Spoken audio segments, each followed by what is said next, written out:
Ambitious women, entrepreneurs are beginning a movement to create a new way of business that focuses on collaboration and community. Together, we are shaping the way by using our intuition, our inner insight, and our creativity. Join us for inspiration, motivation, and transformation. This is your host, Luci McMonagle, and this is the Wealthy Wednesday Show. A special thanks to Gordon Reary for creating the music. You can find him on Facebook under Gordon Reary. So now, let's get started. Welcome to the Wealthy Wednesday Show. This is your host, Luci McMonagle. Today, I am so honored and so excited that we have a celebrity on the show today. And she is the nicest, the kindest person I have ever met. And I want to tell you that Nicole Zwiercan is incredible.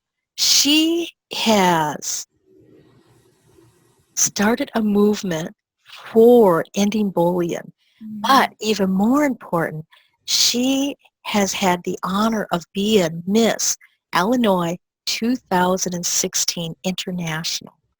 She is, let me read my notes. She's Miss Illinois International 2016, and she has spent the year raising awareness and breaking the stigmas of surrounding bullying. And her message to us and the world is that bullying does not discriminate. And I personally understand this. I've been bullied ever since I was a child. And even as an adult, I've had people bully me. But today we're going to talk about how this mission is improving the world and how you can get involved. Nicole, welcome to the Wealthy Wednesday Show. And tell us a little bit about you and how did you get to the pageant and why did you choose this particular mission?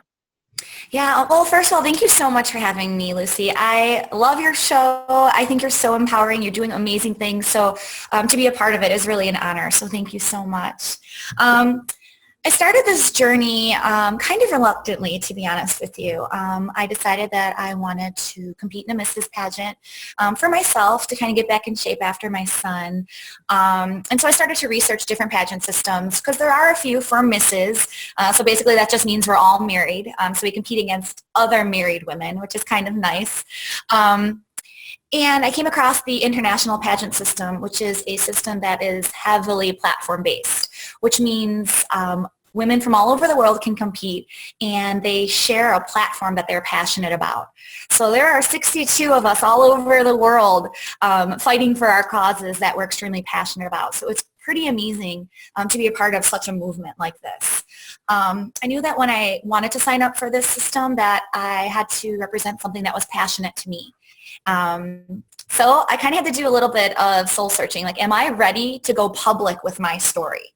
I knew I could have picked some other things that are important to me.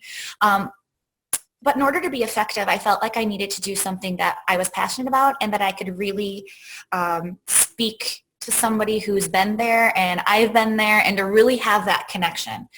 So I decided to share my story of being bullied.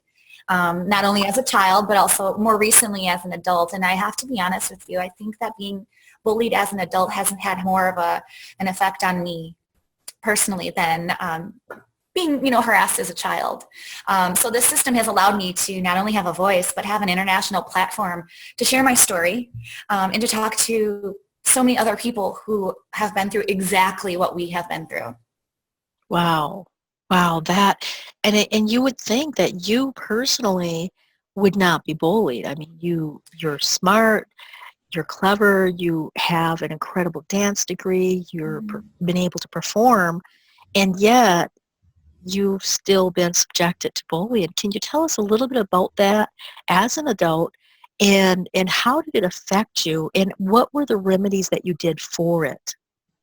Yeah, I would love to. First of all, I have to say I was extremely embarrassed when all of this was going on because much like you had just said, I had a lot of things that I thought I had going for me. I was involved. I was involved with volunteerism. I was involved with friends. I wasn't the person who was a loner per se, you know. So I think, if anything, I'm a really good example that bullying can happen to anybody, which is my message. Bullying does not discriminate. You know, when we think of the word bullying, we think of bus, we think of playground, we think high school, we think lockers. And so my main mission is to start to get people thinking, and to know that no matter where you're from, no matter what your age, no matter where you live, you know, you're not safe from a bully. And I say that, and I don't think it could be more true, like when it comes to the workplace. You know, let's talk about the workplace. You know, this is our livelihood. This is where we get our money to feed our families, to send our children to school. So I think for the most of us, when you go into a job like that, you don't necessarily think, oh, I hope there are no bullies here. You know, so for most of us, we're caught really off guard when this type of behavior happens. For me personally, I don't think that I saw it coming. I don't even think I knew it was happening for a while, until things just kind of got out of control. And it really did a number on me as far as psychologically. You know, I had a few career changes, and I ended up in the dental hygiene world, which I absolutely love. And I was a really good student. You know, I was top of my class. I had a great program that I came from. I had great teachers. I was extremely confident. I was ready, you know, to hit the ground running per se right out of school. And it made me question everything. It made me question, am I cut out for working with people? Am I cut out for being a healthcare provider, which I find so important? Is this even the right field for me? And that starts messing with your head. Once you let that person in, gosh, you're not only in a battle with someone outwardly, but you're also in a battle inwardly. And that gets really dangerous.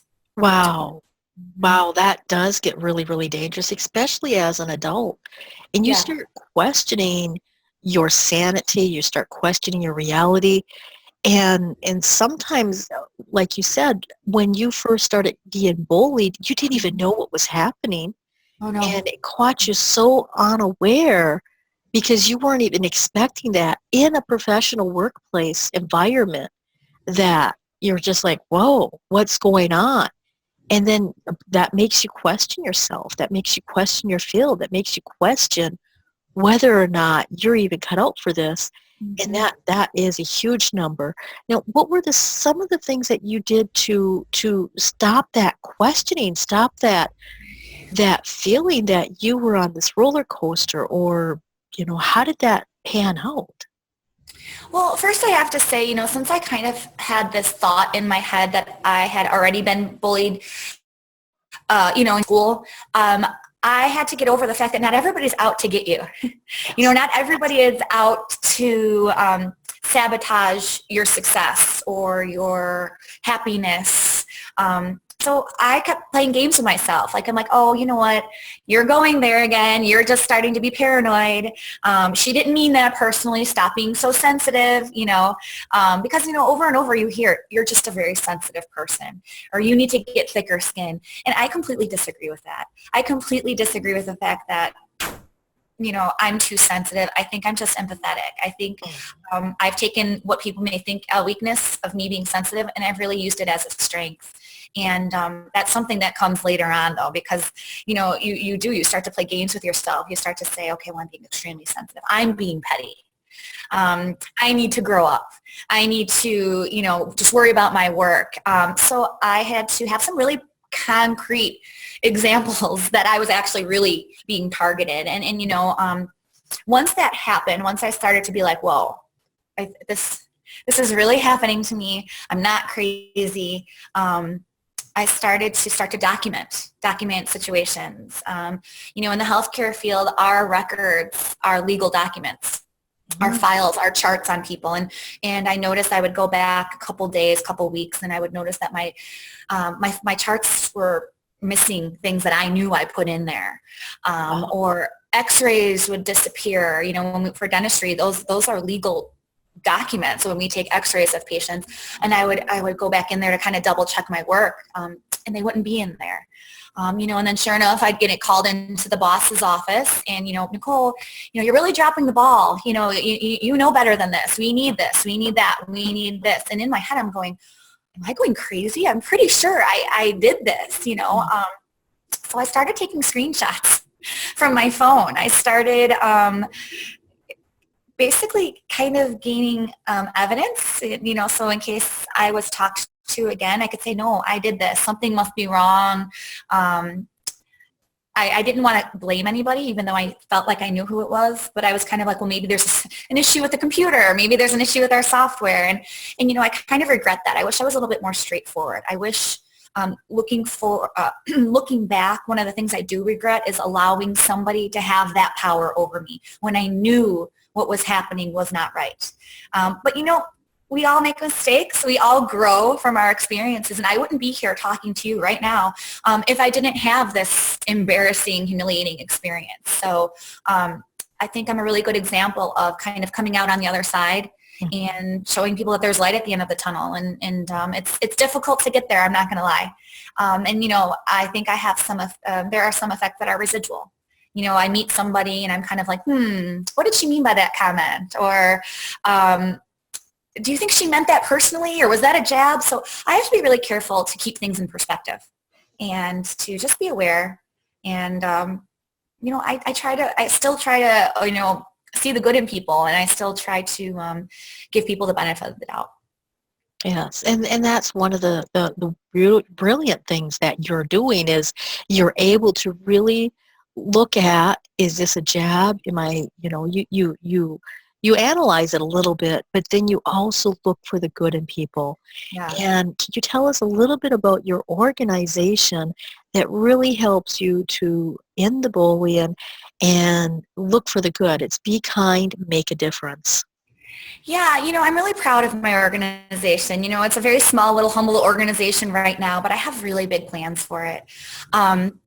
I originally started this organization kind of selfishly. I was looking for some organizations, some bully prevention organizations that I can get involved with here in Chicago. And although we have some really great ones, I have to say they are very great, there are none that are very active in the community. And my whole thinking is this. I think that we need to be out and about and getting involved in order to change this environment that bullying happens in. And I think that comes with being involved with people in your community, that comes with meeting and greeting people, that comes with volunteerism. So I had some ideas to what can I do to bring my community together, and that's when Be Kind, Make a Difference came up. And it's basically a community outreach group that not only educates people about bully prevention, but it also inspires people to try to get involved with their communities in order to inspire kindness. I mean, it's so easy, it's so simple, and I think it's something that we completely forget about when we even talk about bully prevention. So I think that's something that makes me unique in the fact that I'm kind of taking an alternative approach, and that I'm being proactive instead of reactive. Yes. And I think that is something that is going to help me continue to grow this organization and continue to get people involved, because I think, not everybody has been through what we have been through. Not everybody has been a victim of bullying. Maybe they have been the bullies themselves. But I'm here to say, hey, guess what? None of that matters. We all have made mistakes, and I really like that saying, you can't throw stones when you live in a glass house, because none of us are perfect. That's so true. My organization is to say, guess what? We're all in this together. Let's start doing kind things. Let's start promoting people to be involved. Let's start volunteering. I don't have a lot of money, so I can't keep giving to a lot of these charities, but at least I can give my time. And I think that starts changing your mind when you start getting involved with the community and you start seeing who people are, and you want to do good things. So that's what my organization basically is about. Wow. And that's a huge take on it, to really promote kindness, so that when you promote something, when something is for something, it takes off on its own. It actually creates a life of its own. And now you mentioned that in your community is the Chicago area. Are there any other ways that other people can get involved? What if they don't live in the Chicago area? Yeah, and so those are things I'm constantly thinking of. As you've probably heard on the news, Chicago is kind of in a situation right now where we've got a lot of violence going on and we've got a lot of turmoil. So I try to be the light in the darkness right now. And so I'm also trying to do that when it comes to nationally. So what I kind of do is I have a kindness group, which is a community outreach group, but I try to do every other event local or national. So I'll share something on the computer and say, hey, everybody, we're having a kindness crew event. Today, you need to go out and do a random act of kindness. And let's post it on social media, and let's inspire people to pay it forward. So that's how I try to get people involved. I tried to do a kindness challenge, which it did pretty well, but, we still have a long way to go. I think we have a long way to go to try to get people to see the importance of a simple act of kindness. Mm-hmm. I think that we are so caught up in trying to change people that we don't see that it's just simple. Let's all be kind to each other. Let's all teach our children to be empathetic. Let's teach our children to get involved. Let's teach our children that it's so simple. All I have to do is give somebody a note and say thank you.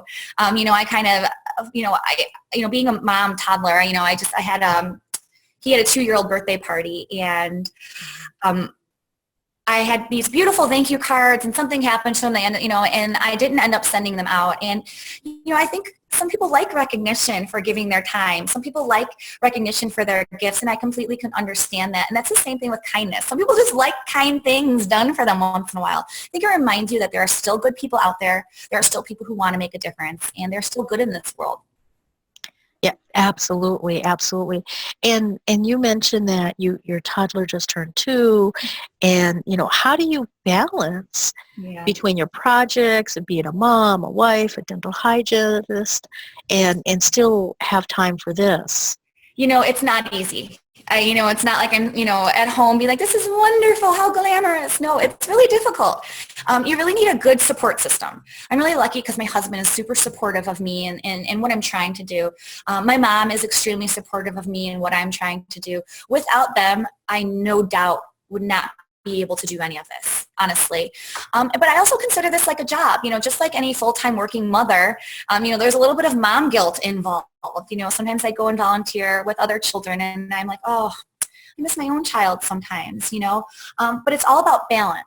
It's all about creating an atmosphere for growth, but also creating an atmosphere for just downtime. And he loves Thomas, so let's all watch Thomas, things like that.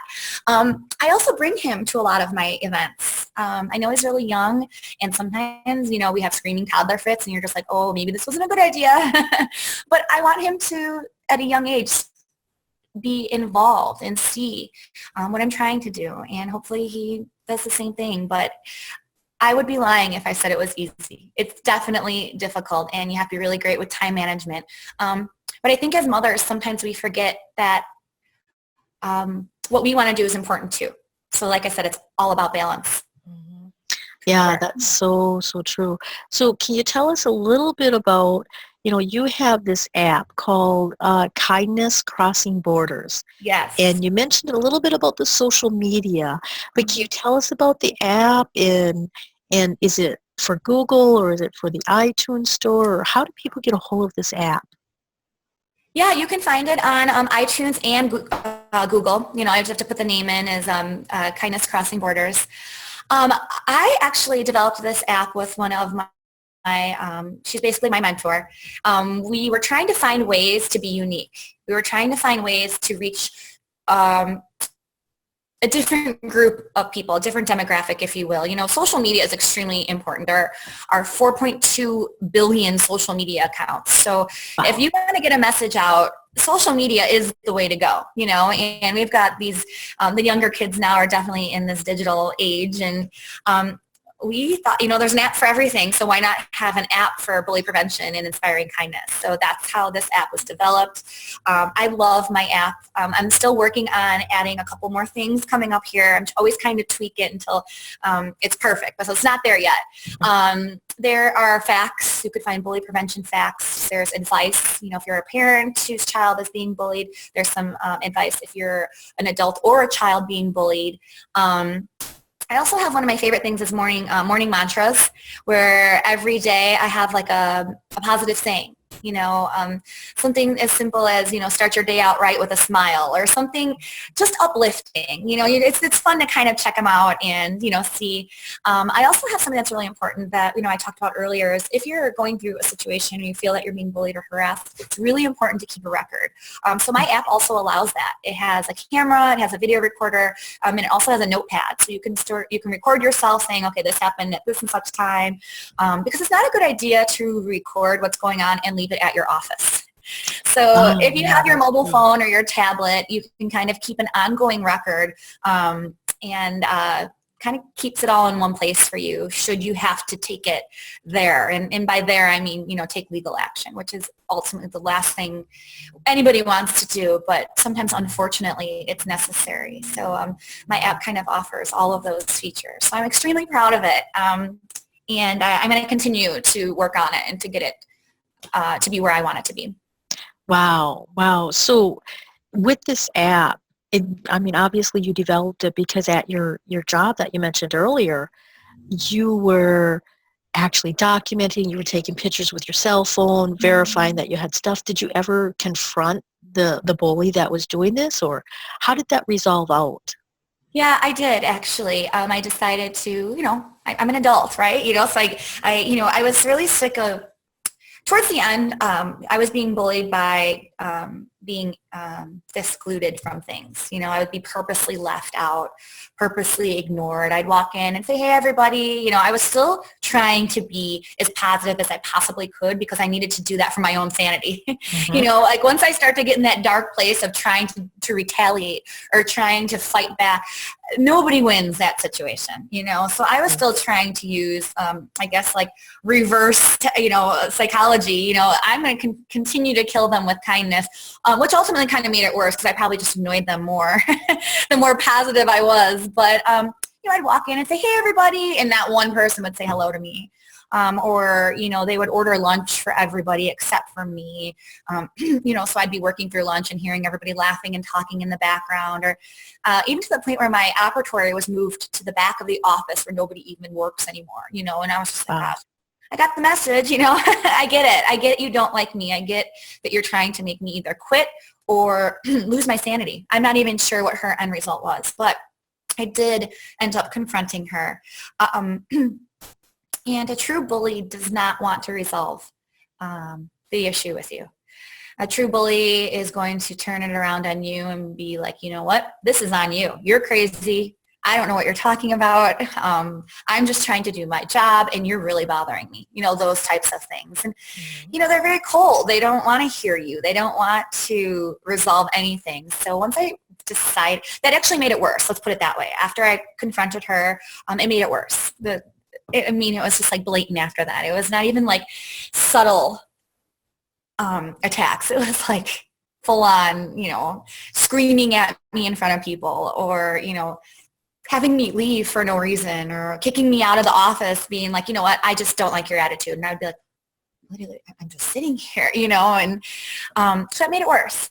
So I did end up reaching out to the boss of the office, and I had all my facts. I had all my records. I had everything laid out to the point where I think a boss would be like, wow, I'm so sorry this is happening to you. Let's fix it. I even I even fought for the office manager's job. Like I was like, I don't want her to get fired. I think we can fix this. I think it can be resolved. I was still trying to play damage control. Mm-hmm. So I still wasn't sure I didn't do something wrong. I was still kind of like not confident in the fact that I did nothing wrong. So like I said, it took a really long time to write this letter, and then I got a response back, and I was so nervous to open it, but I did, and it literally was one sentence long. It said, Nicole, stop creating white lies.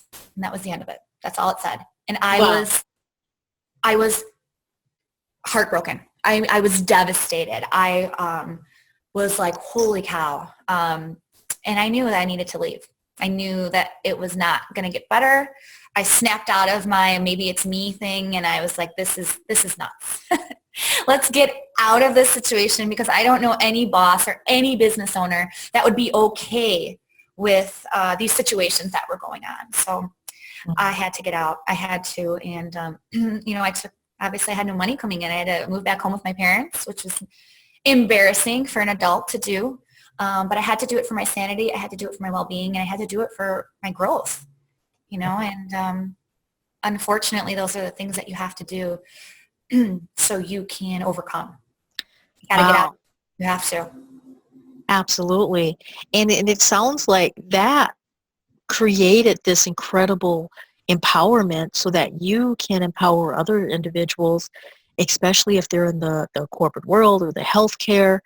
And, I was in healthcare for 20 years, and there's a lot of bullying that happens. And, sometimes it's your patients, sometimes it's the other workers, sometimes it's the workers that you manage.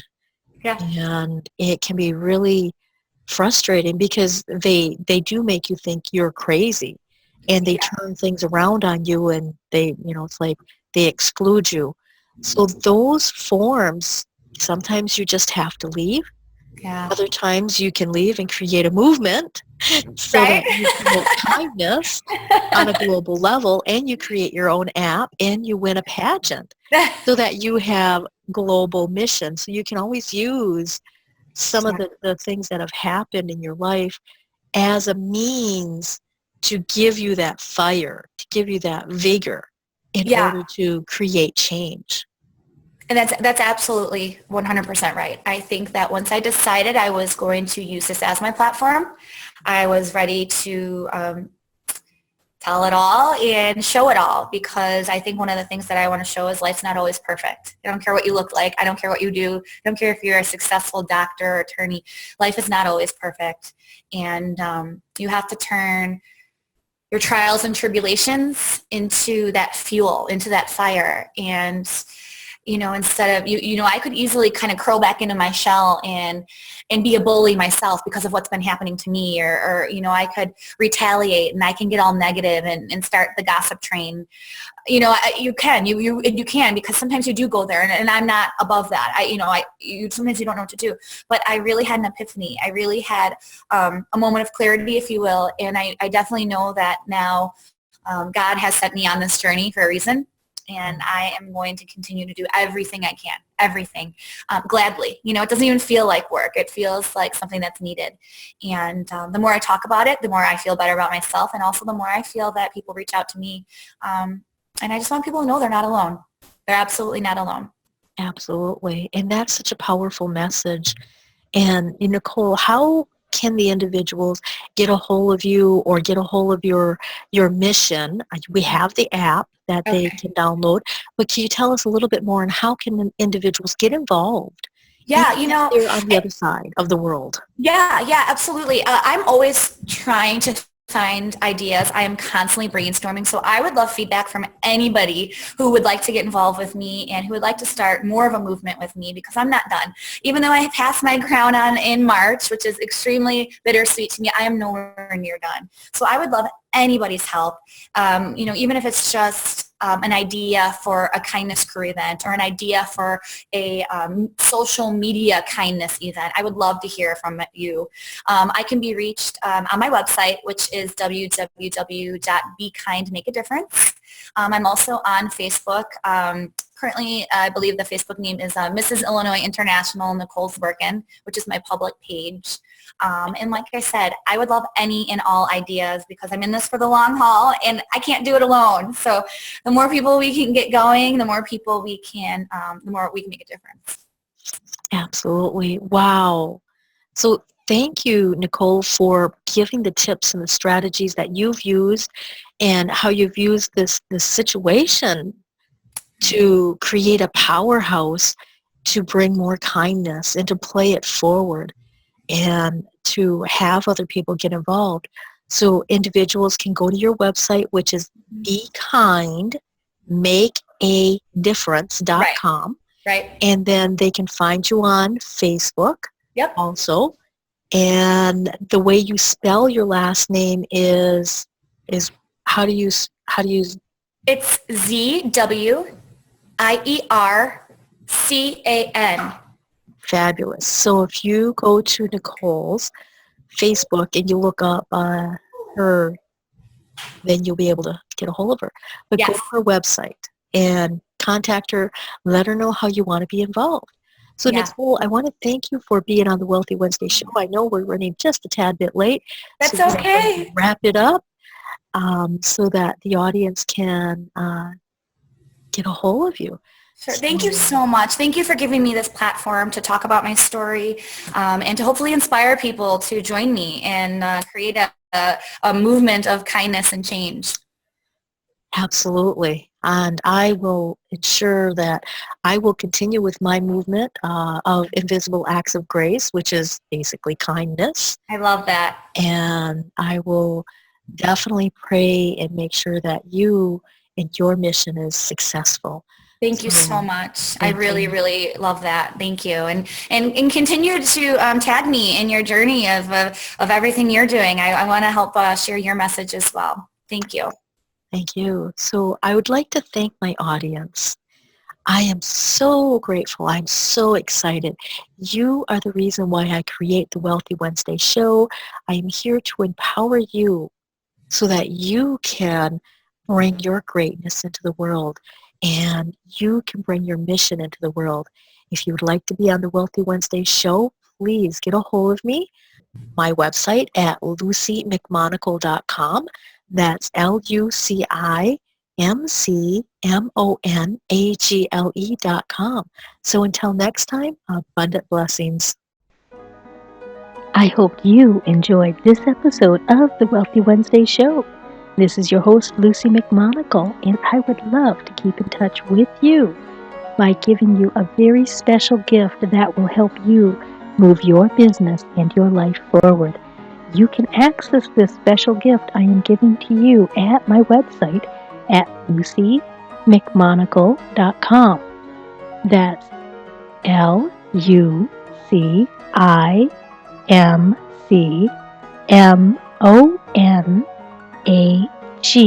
LuciMcMonagle.com for keeping in touch with me and getting access to a gift that will help you move your business and life forward. Until next time, abundant blessings.